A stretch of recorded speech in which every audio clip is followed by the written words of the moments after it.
Lord, be our teacher, be our speaker, lead us, teach us, in the name of your Son, Jesus our Lord, and the Lord of the future.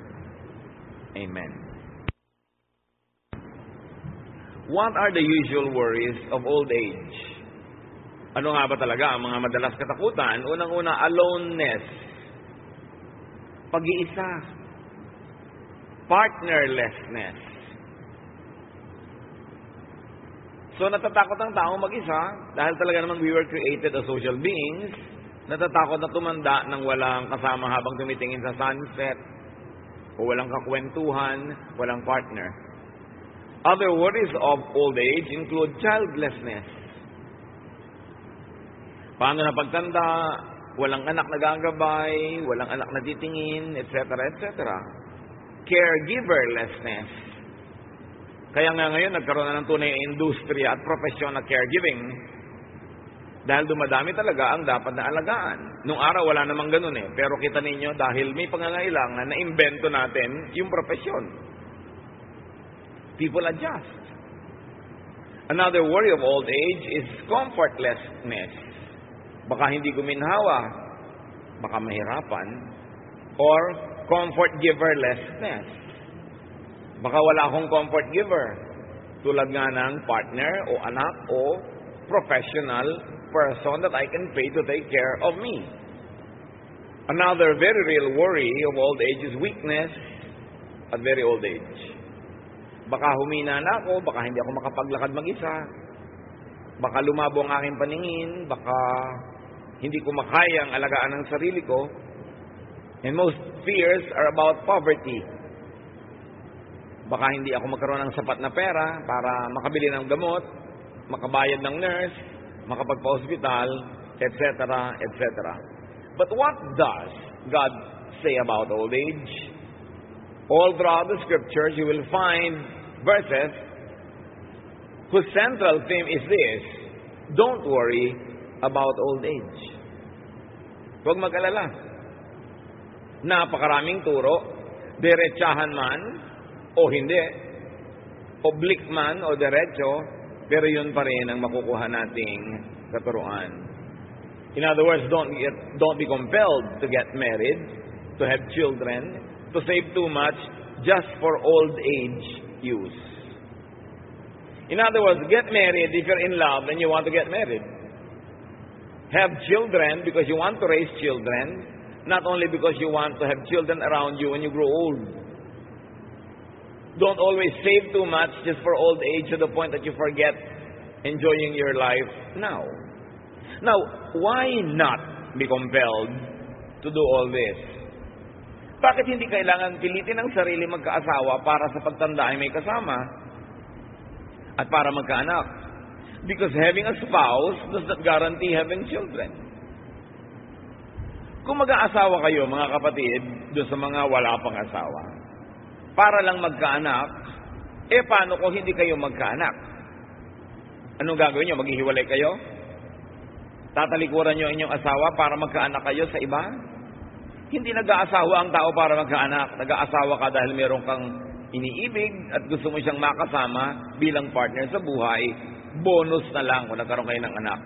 And usually, nagkakaroon, pero mayroong mga unusual cases na hindi nagkakaroon. So kung ang inyong dahilan para lang mag-asawa ay magkaanak, paano nga hindi kayo magkaanak?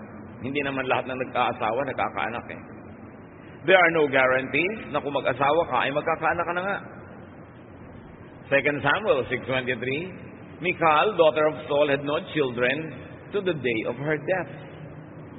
At hindi lang si Michal, maraming ganon, babae man o lalaki, na talagang hindi ukol na magkaroon ng anak.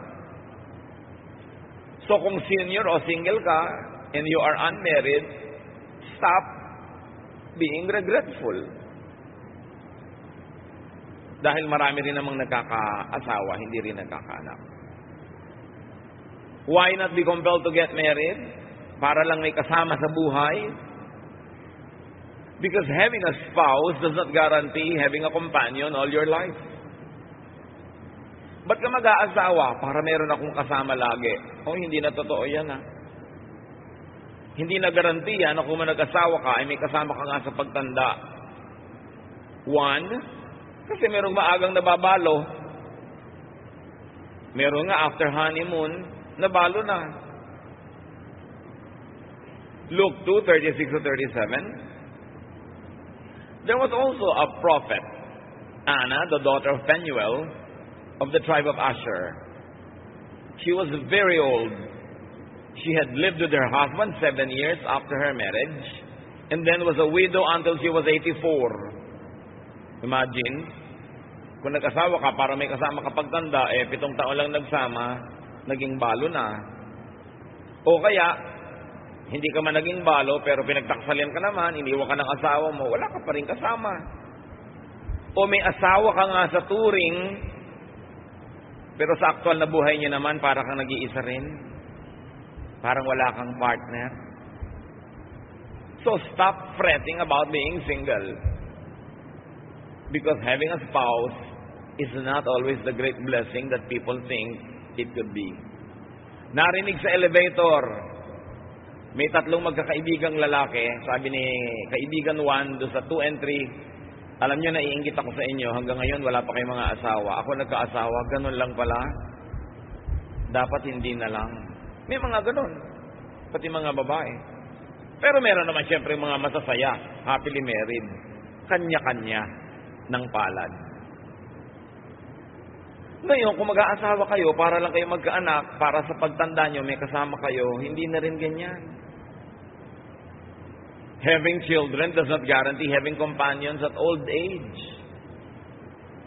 Lalo ngayon, uso yung pag-abroad, uso yung paninirahan sa ibang bansa.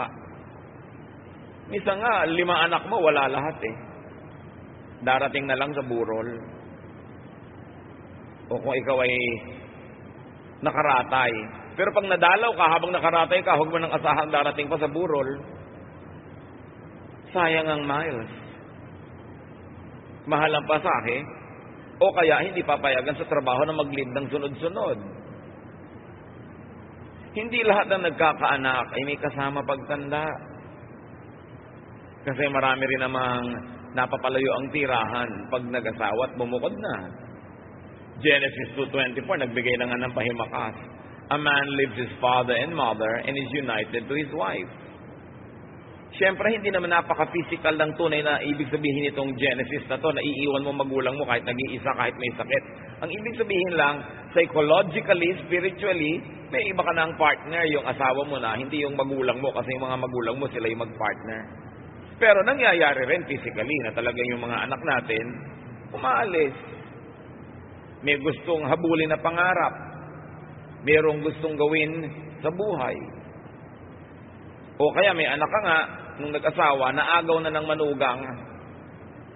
Hindi mo na nabalitaan pa ang anak mo. O kaya very sadly, may anak ka nga, gusto mo magkaanak para may kasama kapag tanda, pero nauna pa sa iyong sumakabilang buhay. Ikaw pa ang naglibing ng anak.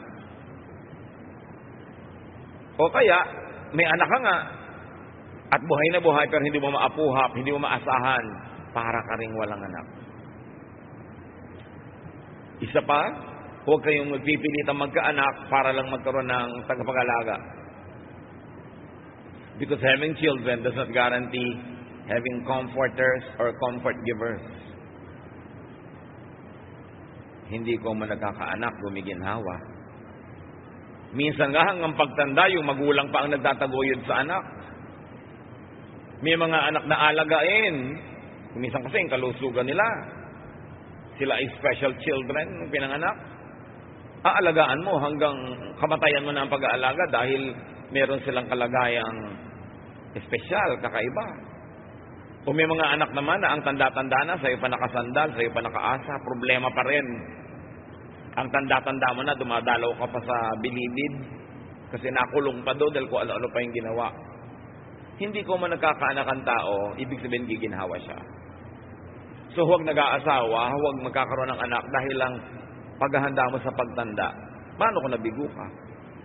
Dapat nag-aasawa ka dahil gusto mong mahalin ang isang tao all your life.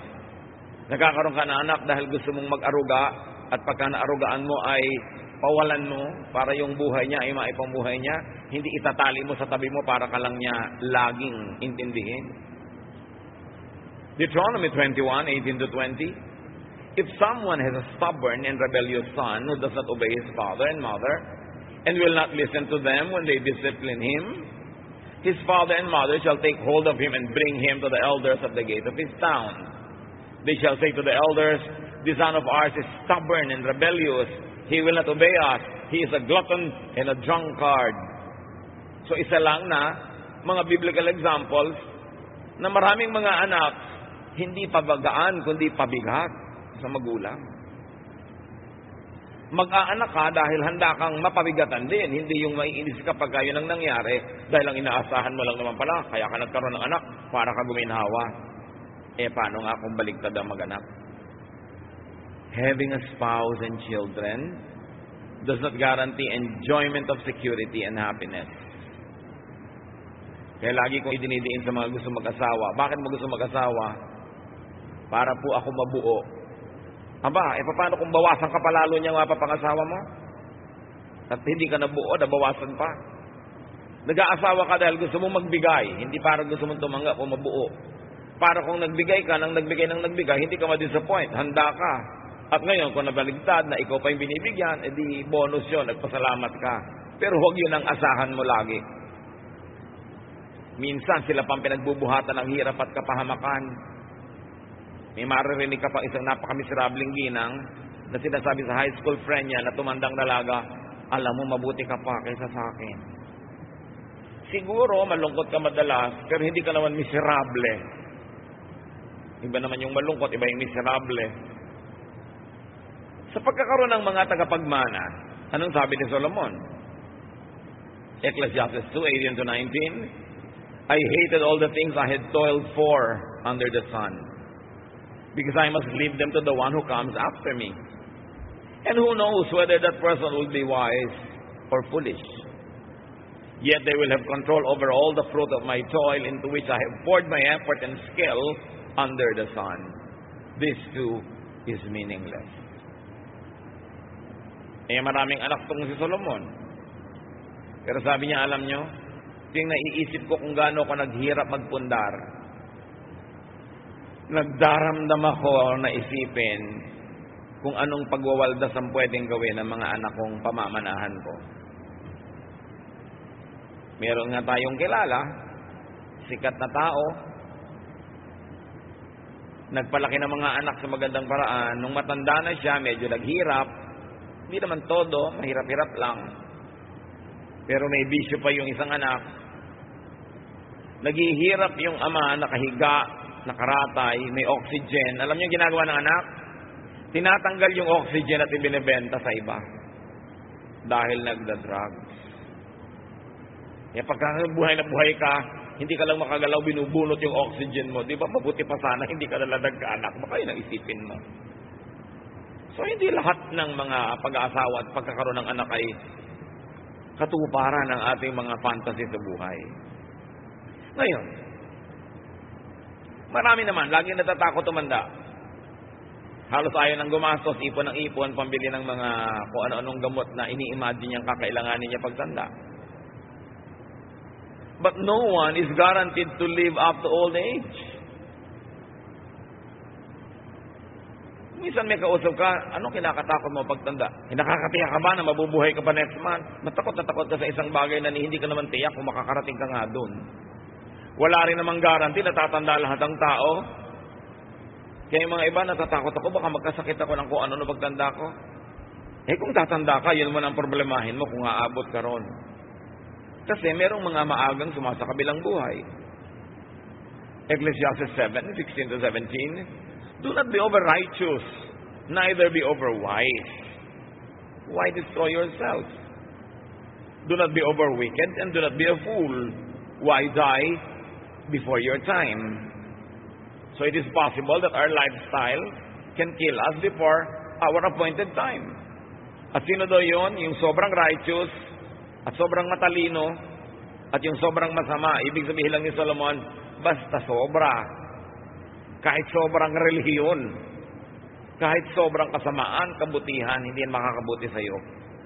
Huwag kang extremist.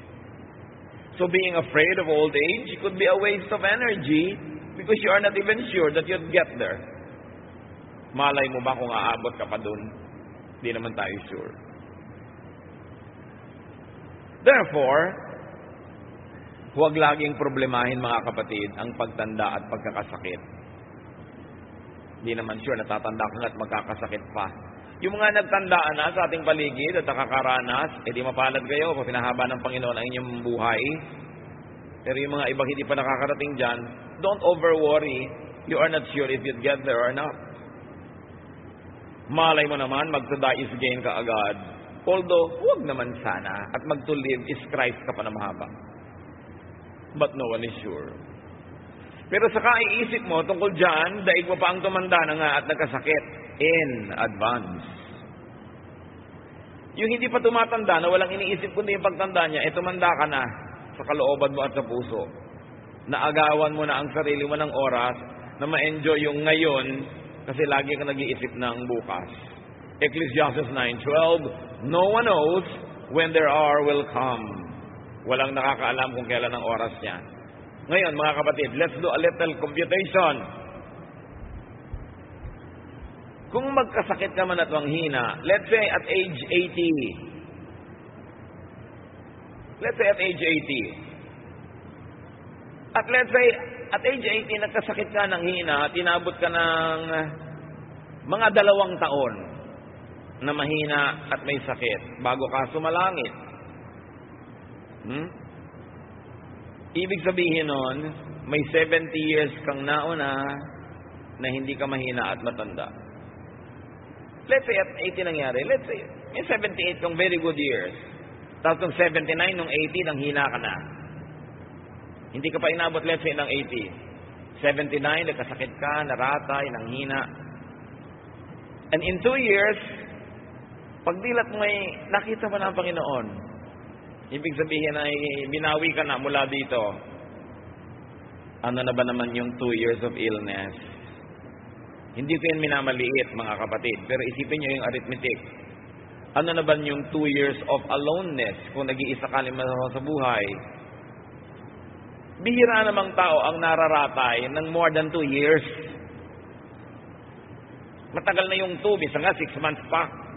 Diba? So, kung last 2 years of your life, nang hina ka, naratay ka, 0.025% lang yon ng 80-year life mo, mga kapatid. Kalahati lang ng 5%. Ang iksi. Ngayon, kung sobrang lubha ng sakit, di ba? Lalo na mangiigsi yung paghihirap. Kaya kahit nga malubha kung talagang mang doon pupunta, nagiging blessing pa rin kung titingnan mo positively kasi hindi na nagtagal ang paghihirap. Ngayon, kung hindi naman malubha yung sakit, edi ang laki ng chance na gumaling ka, blessing pa rin. Kaya malubha ka at kaya hindi. Basta ang tinignan mo ang Panginoon, ang tinignan mo yung blessing doon, gagaan ang iyong pakiramdam. So, kung sa last 2 years of your life, and let's say at 80, you already meet the Lord. At 79, you get sick. 79, and then at age 80, yung 1 to 78 mo naman, hindi ka ganong katanda, hindi ka ganong kahina. Konti pa ba yun para enjoyin ang buhay? Pero kayong first 78 years, inubos mo ng inubos ka sa kaiisip ng last 2 years, at pag pinagdugtong-dugtong mo yung mga oras ng pag-aalala mo tungkol sa last 2 years, baka yung pagdurusa mo magiging mga 7 years na. Imbes 2. Kasi habang hindi pa nangyayari, iniisip mo, parang nangyari na rin yun. Di ba? Pag ini-imagine mo ang isang problema, naapektuhan ka na rin. So, kailangan hindi mo laging isipin. Mas marami ka pang oras sa pag-aabang at pamamroblema in advance kaysa sa actual na oras ng pag-iisa o pagkakasakit. Parang yung mga natatakot lumipad sa eroplano. Pupunta ka halimbawa ang Davao, lilipad ka lang ng 1 hour. Pero next month pa yung biyahe mo, but you're afraid of flying. Ting naaalala mo, natatakot ka. 1 hour lang yung flight. Pero pag idinugtong mo lahat ng oras ng pag-aalala mo, naging 4 hours na yun. So dapat yun ang sinasabi ni Lord, don't worry about tomorrow. Cross the bridge when you get there. Isipin na lang kung natatakot ka sa sakit, kung mas malala, mas mabilis ang departure. Total, hindi na rin lang naman gagaling, di ba? Mabuti na rin mabilis-bilis. Para sa iyo at para sa lahat ng concerned. Ngayon, kung hindi naman malala at hindi mabilis, di lalong mainam, gagaling ka pa. Kahit saan ka sumuling, pag si Lord ang tititigan mo at ang kanyang mga pangako, ang kanyang presensya, ang iyong pangahawakan, gagaan. Kundi man lubos na matanggal yung bigat. So, anong mahalaga, mga kapatid? Sa buhay na ito, enjoyin ang mas mahabang panahon na tayo ay malakas at hindi nakaratay. Sandali lang naman yung ratay na yun eh. Huwag i-fast forward. Huwag laging abang-abangan at tingnan-tingnan. Kahit nga panahon ng kahinaan at kahirapan, hanggang pwede ay hanapan pa rin ang kasiyahan. Halimbawa, dumating yung oras na ikay malungkot, ikaw ay may sakit, ikaw ay mahina, ikay nakaratay, mag-imbento ka pa rin ng kasiyahan, kapatid. May maiimbento ka pa rin. Ang mahalaga, tanggapin mo ng maluwag sa dibdib ang anumang bagay na di mo naman kayang ibahin. Kung ikay asong nakatali, may dalawang asong nakatali, hindi naman nila malalagot yung tali. Sino ang nasasaktan? Di ba yung laging pinipilit kumawala at umalpas? Kung may kadena ka na hindi mo naman kayang lagutin, well, una, lagutin mo kung kaya mo. Pero kung hindi, tanggapin mong nakakadena ka. Kasi ito yung hihilahin mo yung kamay mo, masusugatan ka lang at magdudugo. Lalo ka lang mahihirapan, di ka rin naman nakakawala. So, kung meron ka incurable disease, halimbawa, humingi ka ng lakas sa Panginoon na matanggap mo yun sa kalooban mo para hindi ka nakikipaglaban sa katotohanan na hindi mo naman mapapalitan. Humanap ka ng mga ginhawa at kung maaari pa'y kasiyahan sa kabila ng iyong kalagayan. Kasi sa kalagayan na yun, kung hindi ka hahanap ng ginhawa at kasiyahan, sigurado magmumukmuk ka. Madedepress ka, malulungkot ka, mas madadali ka lang. Ecclesiastes 11:8, however many years a man may live, let them enjoy them all. Ilan man daw taon ang ibigay sa iyo ng Diyos? 5, 10, 80, 90, enjoy them all. At alam nyo na hindi yung automatic ang pag-enjoy. Iginigiit mo yan. Iniimbento, pinipilit, ipinaglalaban. So ano ang enjoyment ng isang taong hindi makabangon at nakaratay? Iimbento ka. Ang dami mo ngayong oras manalangin. Baka lahat ng hindi mo na ipanalangin nung busy ka, ngayon maipanalangin mo na. Kung ikaw naman ay nakakarinig, pwede ka makarinig pa ng mga musika, makinig ka ng mga e-books. Kung nakakakita ka nakakarinig, pwede ka pang manood ng kung ano-anong bagay na ma-enjoy mo sa buhay. Meron ka ring ministry kahit na-paralyze ka pa because ang mind mo naman hindi paralyzed. You can think, you can pray. Some people can write, some people can paint. May kilala pa nga tayong babaeng ipinanganak na ang mga kamay niya, hindi niya magamit talaga dahil may defekto. Aba, nagpe-painting pa siya ngayon. Paa ang ginagamit. At daig pa yung may mga kamay magpinta. Umimbento ng saya. Gumawa ng paraan. Nasa sa atin yan. Kung anong gagawin natin doon sa mga di naman natin kayang palitan o iwasan na naka-assign sa ating buhay. So, saan naman tayo naroong kalagayan, live well. Para kung dumating ang kahinaan, dumating ang pagtanda na hindi ka naging malakas, wala kang panghihinayang. Dahil nakapamuhay ka naman ng tama, ng maayos, at ng masaya. Kaya mga kapatid, huwag nating pipigilan o haharangan yung mga tao who are trying to have fun, who are trying to pursue their interests, their hobbies, their dreams. Dahil hindi naman natin alam kung gaano pa karaming oras meron sila para gawin yon. Hindi natin alam kung itong layas na tao na to na napakahilig mamasyal ay bigla na lang palang mapaparalyze. So habang nakakalakad pa siya, huwag natin siyang pigilan kung hindi naman masama ang ginagawa niya. At kung maaari pa nga, tulungan natin siyang tuparin ng mga gusto niyang matupad. Kasi hindi naman tayo nakakatiyak na mabubuhay siya ng ganung kahaba para magkaroon ng pagkakataong gawin ang lahat ng ginugusto niya sanang gawin. Kung gaano natin gusto na tayo ay makalaya at gawin ang mga gusto natin, ibigay din natin yung laya na yun sa ating kapwa. Lalo at meron tayong otoridad o impluwensya sa tao na yun. Gamitin natin yung otoridad natin para tulungan siyang palayain, hindi para siya ikulong. Napakahalagang hindi tayo nang kukulong ng kapwa. Na nandyan sila sa ating tabi dahil kusa nilang gusto, hindi dahil itinali natin sila dyan. They have only one life to live this side of eternity, and all of us must have the greatest chances at living our dreams. So maximize happiness and enjoyment. Gusto niyo maging handa sa anumang mga panahon na maaaring hindi na tayo pwede magsaya o hindi natin kaya magsaya? Ang paghahanda dyan, habang kaya nyo, magsaya na kayo. Parang bangko kasi ang ating puso. Magdeposito kayo ng maraming kaligayahan. Magdeposito kayo ng maraming kasiyahan. Para kung dumating ang panahon ng taghirap sa kaligayahan at saya, mayroon kayong pag-withdrawhan. Mayroon kayong mga alaala, mga gunita na magpapalakas ang inyong loob, magpapasaya. At pwede nyo pang sabihin, di bali nang hindi na ako sumaya the rest of my life kasi na-advance ko na naman lahat. At sapat na yon. Para ngayon ay unti-unti kong papakin yung mga nai-deposit ko na kaligayahan sa buhay. Kaya pag may mga tao nagde-deposit din sa kanilang sariling puso ng kaligayahan, huwag hadlangan kung hindi naman masama ang ginagawa nila. Maximize enjoyment, minimize pain. Huwag tayong umimbento ng lungkot. Huwag tayong magpahaba ng lungkot at drama. Huwag tayong maghinanakit, magalit. Huwag nating lagyan yung puso natin ng napakarami mga pait, hapdi at sakit.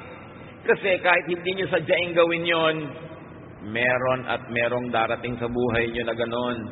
So kung meron at meron na darating na mga sakit at hirap, kahit ayaw mo, bakit naman tutulungan mo pa yun at dadagdagan mo pati ikaw pa mismo ang maglalagay sa buhay mo ng mga pahirap? Yung mga nagtatanim ng sama ng loob, pwede niya naman patawarin na yan para matigil na eh. Maiba na yung nararamdaman nyo, naiisip ninyo. Yung mga magulang na nagtatakwil ng anak, pagka di naman naghihingalo kayo, papatawag nyo rin yan eh. Magpapatawaran din kayo, di agahan nyo na para makapag-enjoy pa kayo magkasama. Yung mga gustong mag-enjoy, hayaan nyo na ngayon. Hindi kung kailan na sila na-paralyze, kung kailan na lugmok at saka nyo pa pangihinayangan ng mga nawala mga chances. You don't know what the future holds. So whenever you have the opportunity to make yourself happy, to make other people happy, do so. Because life has many dark days ahead, whether you like it or not. So why invent darkness when actually today is bright?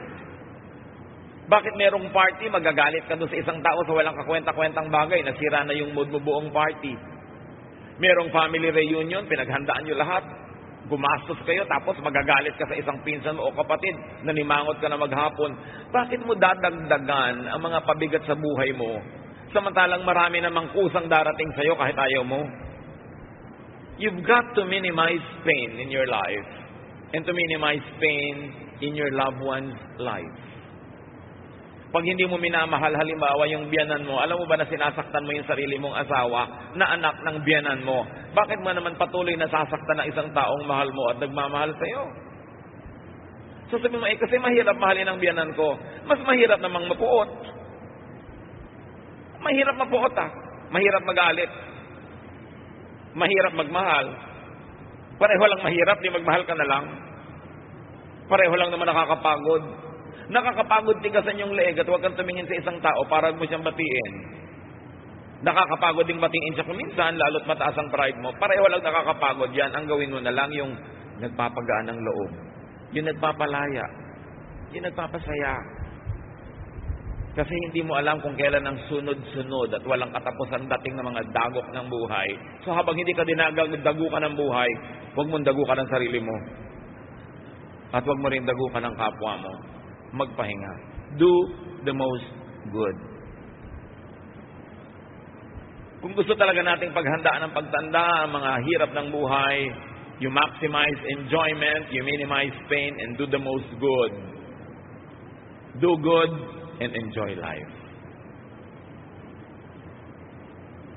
Kaya mga matatanda, huwag naman nating tanggalan ng kabataan yung mga bata. Batang maliliit, ayaw mong maglaro, ayaw mong kumilos. Bata nga yan eh.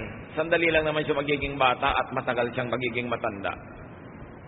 So, do not rob children of their childhood. Do not rob young people of their youth.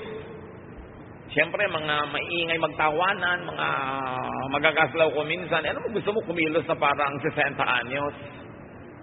Darating din naman siya doon kung hahaba buhay niya at doon na siya kikilos at 60 anyos. Ngayon, 16 siya, 17, payagan nyo basta hindi masama. Huwag laging pigilan. Minsan ka lang maging bata. At mga kapatid, sandali ka lang maganda. Sasandali kang mukhang ubas. Alam niyo na yung kasunod, di ba? And then all your life, mukha ka ng tsampoy. So habang mukhang ubas ka, pag-enjoyin mo yung sarili mo. Kasi mawawala at mawawala yan. Kaya nga yung mga dating ubas na nagiging tsampoy, tas gagawa ng paraan para magmukhang bata, nagmumukha namang manikin. Kaya, habang bata ka, enjoy life. Basta huwag masama. Dumating mo ng katandaan at kahinaan, super panalo ka pa rin sa bottom line. Why? Kasi mas mahaba ang panahong bata ka at malakas. Sandali ka lang mahina kasi pag sobrang hina ka na, di ba, malapit ka ng sumalangit. Sandali lang yun. Mas matagal yung marami kang pwedeng gawin. Ecclesiastes 2:24, anong sabi ng pinakamatalinong tao na binigyan ng Diyos ng runong? A person can do nothing better than to eat and drink and find satisfaction in their own toil. Naka-emphasize yung own toil, ha?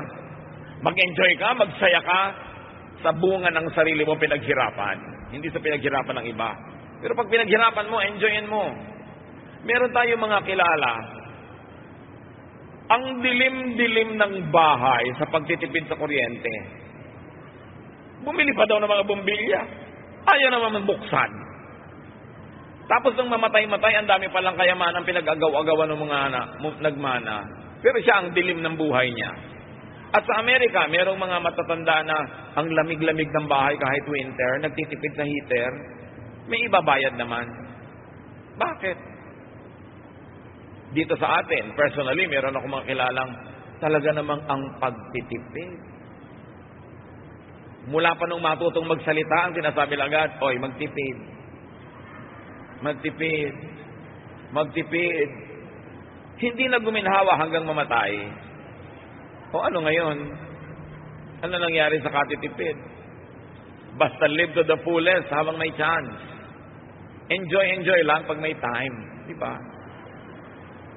Ecclesiastes 9:7, go, eat your food with gladness, and drink your wine with a joyful heart, for God has already approved what you do. Pag pinaunlad ka na ng Panginoon, bihayaan niyang magkaroon ka ng mga kabuhayan, ibig sabihin, gusto ka rin niya mag-enjoy. Huwag puro pag-iimpok. Siyempre mag-iimpok ka proportionately. Paghahanda mo rin yon. Pero huwag sobra. Malay mo naman, hindi ka na tumanda para magastos yung inimpok mo. Pag nanghina ka sa old age, di humiga. Problema ba yon? May likod ka naman. Pag sinundo ka na ng mga anghel, di sumama. Ibang enjoyment naman yon. Huwag mong kalabanin yung kamatayan kasi lahat naman namatay. Si Jesus nga namatay, ikaw pa ba? Ang mga pharaoh sa Egypt, namatay. Ang mga emperor sa Roma, namatay. Wala namang nabuhay forever. Merong eternal life sa kabila. Pero para ka marating doon, tatawid ka. Huwag ka laging matakot mamatay. Ang atupagin mo, mag-enjoy ka sa buhay. Pag-enjoyin mo yung iba, do the maximum good to others, serve God. At pagka tinawag ka na ng Diyos, sabihin mo, present.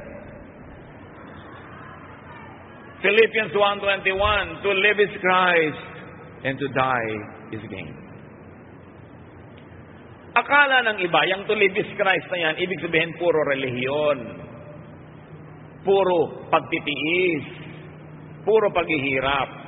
Balikan ninyo kung anong naging buhay ni Jesus nung siya nasa lupa. Well, gumagawa talaga siya ng mabuti. Nagpapakain siya sa mga gutom, nagpapagaling sa mga sakit, nagtuturo ng tama, pero lagi din siya nasa party. Ang tawag nga sa kanya ng mga kritik niya, drunkard and a glutton, a friend of sinners. Kasi marunong siya mag-enjoy. Ang first miracle nga niya, to make wine, di ba? So ano ibig sabihin ng to live is Christ? Minimize pain, maximize enjoyment, do the maximum good. Yun ang to live is Christ.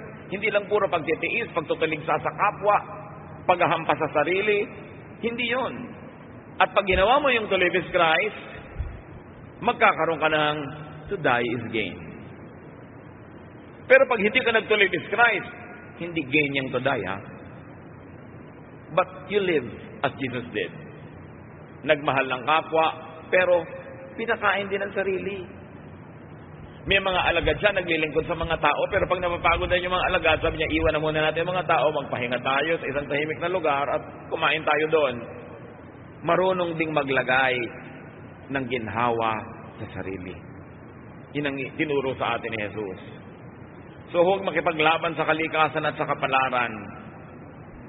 Do not contend with life's realities like getting old and dying. It is part of real life. Adjust. Huwag labanan ng kadena para di ka masugatan. Harmonize with life. Harmonize with time. Sabi sa Ecclesiastes, for everything there is season and a time for every matter under heaven. There's a time to be born and a time to die. Stop worrying about death. Ang mahalaga, tinanggap mo na si Jesus bilang Panginoon mo tagapagligtas. Namumuhay ka tulad ni Jesus. At kung mamatay ka man tulad ni Jesus, mabubuhay ka namang muli. Nababawasan ng worry ang mga panahong dapat sana'y fruitful, masaya, at enjoyable. Tuwing nag-aalala ka, kapatid, dinadaya mo yung sarili. Tuwing tinatakot mo ang sarili mo tungkol sa mga darating na panahon, ninanakawan mo ang sarili mo ng kaligayahan sa minutong ito, sa oras na ito. Sa pag-aalala sa isang minuto o oras na maaaring hindi naman dumating sa buhay mo. Sandali lang ang old age. At kung may dumagdag pang sakit, lalong madadali ang paglipat mo sa kabilang buhay. Iiksi ang paghihirap, blessing pa rin. Hindi ko minamaliit ang paghihirap ng mga may sakit na mga matanda na. Pero di ba, doon din naman tayo lahat pupunta. So huwag sobrang isipin. Paghandaan, pero konti lang. Kasi maiksing panahon lang yung katandaan. Matthew 6:34, sabi ng Panginoong Jesus, therefore, do not worry about tomorrow. For tomorrow will worry about itself. Each day has enough trouble of its own. Huwag kang mag-alala tungkol sa bukas. Yung bukas, ang mamang problema sa sarili niya, pagdating niya. Marami ka nang dapat na asikasuhin ngayon, yun na lang atupagin mo. Yung bukas, ipa sa Diyos. Invest in your health. Invest in goodwill, in people. And, whenever possible, in your physical, financial insurance. Mas mabuti may insurance ka. Meron nga akong kilala, kaya naman magbayad ng insurance premium, ayaw. Dahil pag namatay daw siya, baka manahin ng asawa niya at mag-asawa ng iba. Anong klaseng pangangatwiran yon? E paano yung buhay niyo ngayon? Yung buhay niya, ang inaalala yung pag namatay na, pero yung buhay ngayon, hindi iniisip. Entrust your future to God. At manalangin, tulad ng sa Psalm 71:9, do not cast me away when I am old. Do not forsake me when my strength is gone. Pero siyempre, may dapat kang gawin para yung panalangin mo na yon, matupad yung sagot.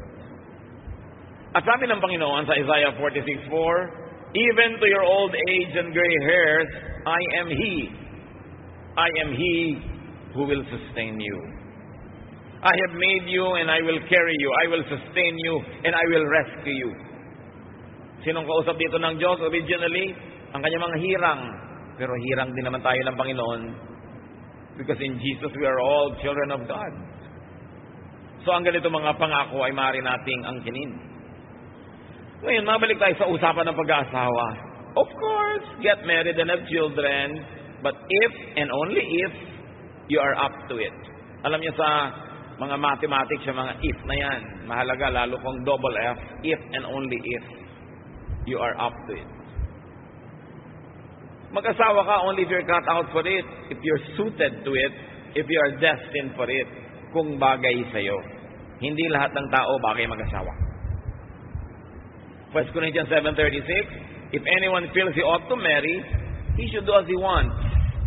But actually, Paul continues to say, but you know, I really prefer that you didn't. Pero sabi niya, pero kung talagang yun ang gusto mo, gawin mo. May mga naman hindi designed for marriage. Tulad ng binabanggit ng Panginoon ng mga eunuch for life sa Matthew 19:12. Jesus speaks, for there are eunuchs who were born that way, and there are eunuchs who have been made eunuchs by others. And there are those who choose to live like eunuchs for the sake of the kingdom of heaven. Ano ba yung mga eunuch nung araw? Mga lalaking bata pa lang ay kinakapon, their testicles are removed, so they don't develop sexually because they are not destined to get married. Usually, male servants of queens, of princesses, of female royalty are eunuchs.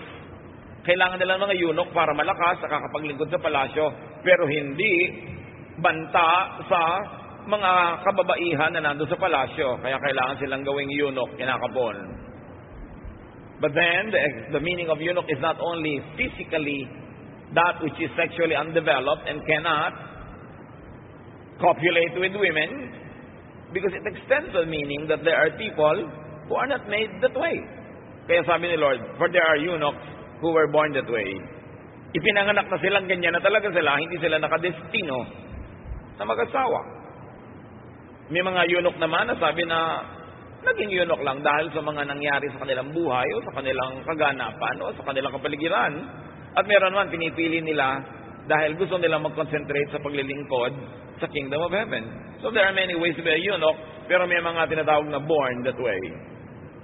From the words of Jesus, they were born that way. Choice naman nila yung iba. So huwag pressure rin ang lahat ng kapwa.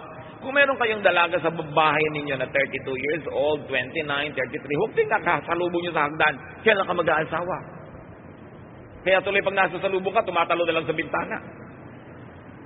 Tuwing na lang may kasalan, itatanong mo doon sa mga bridesmaid, ikaw, kailan? It's a very unkind question. Dahil either ayaw niya talaga o gusto niya pero hindi pa mangyari. So wag pilitin, wag ipilit, wag ipagpilitan. Ecclesiastes 6:3, a man may have 100 children and live many years, yet no matter how long he lives, if he cannot enjoy his prosperity, I say that a stillborn child is better off than he. So hindi naman kung maraming anak at maraming pera, nasaya na eh. So, kanya-kanya. Isang magandang paghahanda sa pagtanda, mga kapatid, na doable naman, well, you can make and keep friends. It's the next best thing, or sometimes a better thing than having your own family. Especially if you cannot have your own family, surround yourself with friends. Invest in friendship. Alam niyo naman, ang tunay na friendship, ini-investa ng oras, ng pagod. Pero, lalo pa nga at wala ka naman sariling pamilya, it's good to invest in friendships.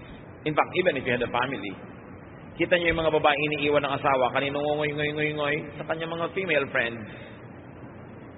I enjoy seeing mga ladies who go to lunch. Ladies who lunch. Mga middle-age o mga matronic ladies who meet once a week to have lunch, exchange gossip, make kwento, and make fun. Kung kaya nyo naman, gawin nyo yun. Kahit man maliit ang budget nyo, pwede naman kayo mag-lunch sa mga kung ano-ano lang. Pero maganda yung may mga kaibigan na minemaintain kahit pa may anak ka at asawa. Kuminsan, lugi din yung ikinulong mo na lang ang buhay mo sa iyong asawa at mga anak. Tapos biglang hindi naman sila laging loyal to you or nice to you. Lugi ka ngayon. Kailangan may friends ka pa rin. Ecclesiastes 4:9 to 12.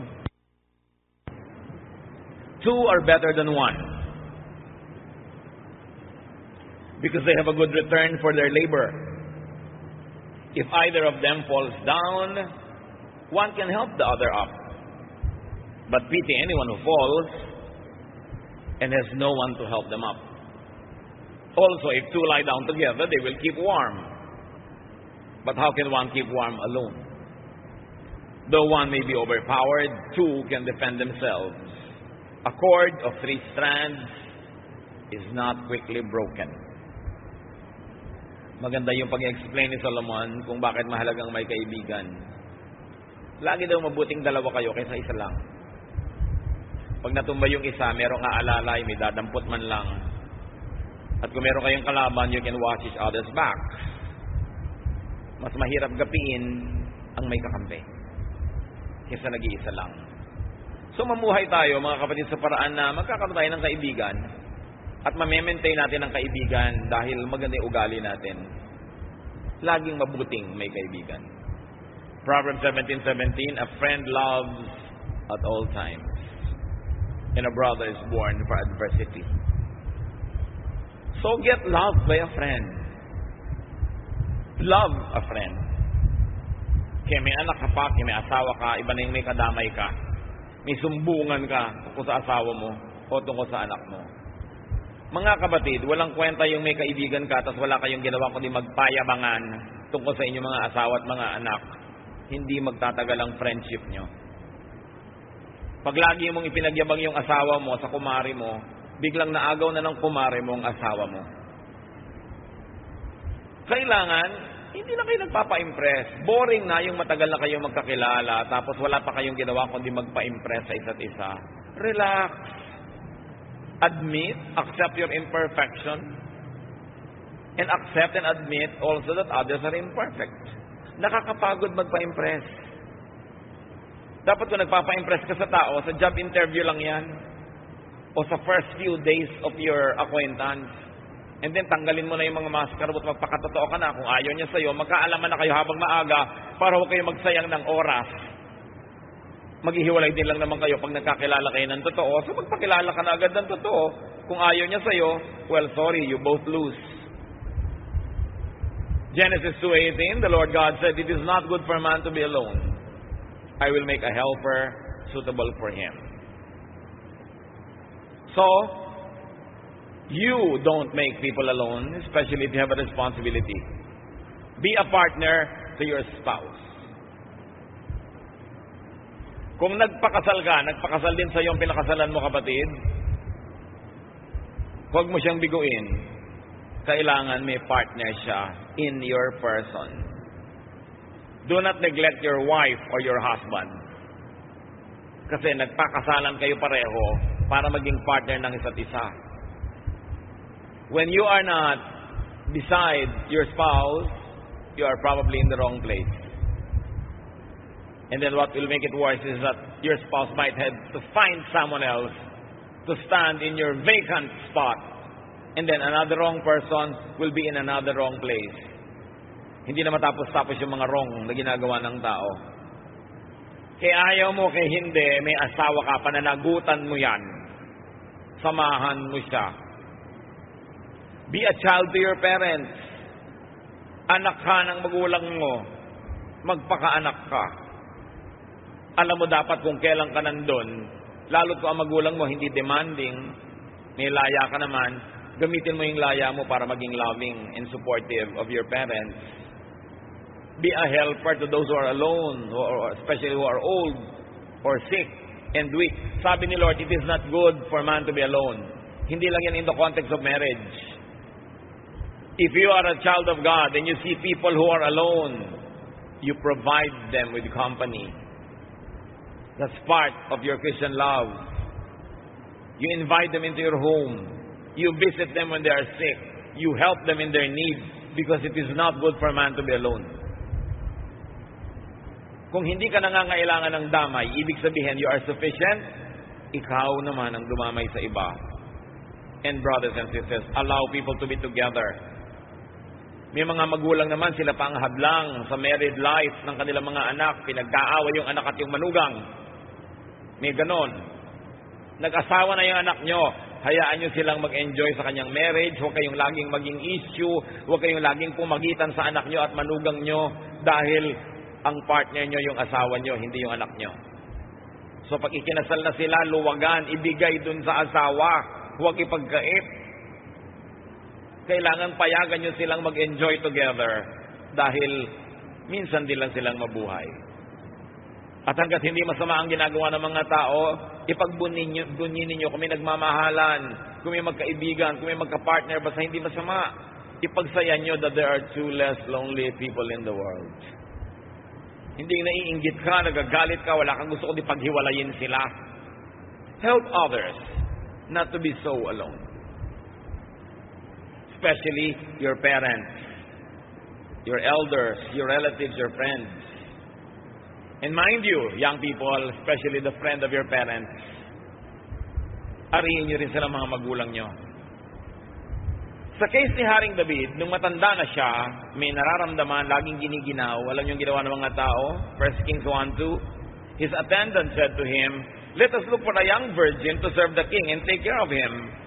She can lie beside him so that our Lord the King may keep warm." Nakita niyo ang kanilang pag-aalaga doon sa matanda, binigyan pa ng katabi para uminit ang kanyang giniginaw na katawan. Magkatanda-tanda na lang ni David, pero inaalagaan pa rin nila. Ngayon, mga lolo't lola dito, huwag na kayong umasa na bibigyan kayo ng mga dalagita at 15 anyos ng mga tao sa paligid. Hindi naman kayo si Haring David. No? Pero, ibig sabihin lang, kung ano yung substitute, kung ano yung pwedeng ibigay na pinapayagan ng konteksto ng ating panahon, ibigay natin. At kung natatakot nilang kahit nag-aalala sa pagtanda, alalahanin natin ang sabi ni Solomon, Ecclesiastes 12:1-7 or 1-7. Remember your Creator in the days of your youth, before the days of trouble come. And the dust returns to the ground it came from, and the spirit returns to God who gave it. So sabi niya, alalahanin niyo ang Diyos habang bata kayo. At kasama sa pag-alala sa Diyos, to live is Christ, is to enjoy life while young. Enjoy life while able. At the same time, be godly. And when it happens that you have to face your Maker, do so with peace. Panginoon, salamat dahil mahaba naman ang binibigay niyong panahon sa amin. To maximize pleasure and enjoyment, to minimize pain, and to do the maximum good. Lagi niyong ipaalala sa amin na ang buhay na ito ay isang mahagang regalo galing sa inyo. Pahalagahan namin, hindi lang ang buhay namin, kundi buhay din ng iba. Hindi lang enjoyment namin, kundi enjoyment din ng iba. At nawa, Panginoon, pawiin niyo ang mga pag-aalala. Turuan yung punuin namin ang isip namin ang mga mahalagang isipin tungkol sa inyo.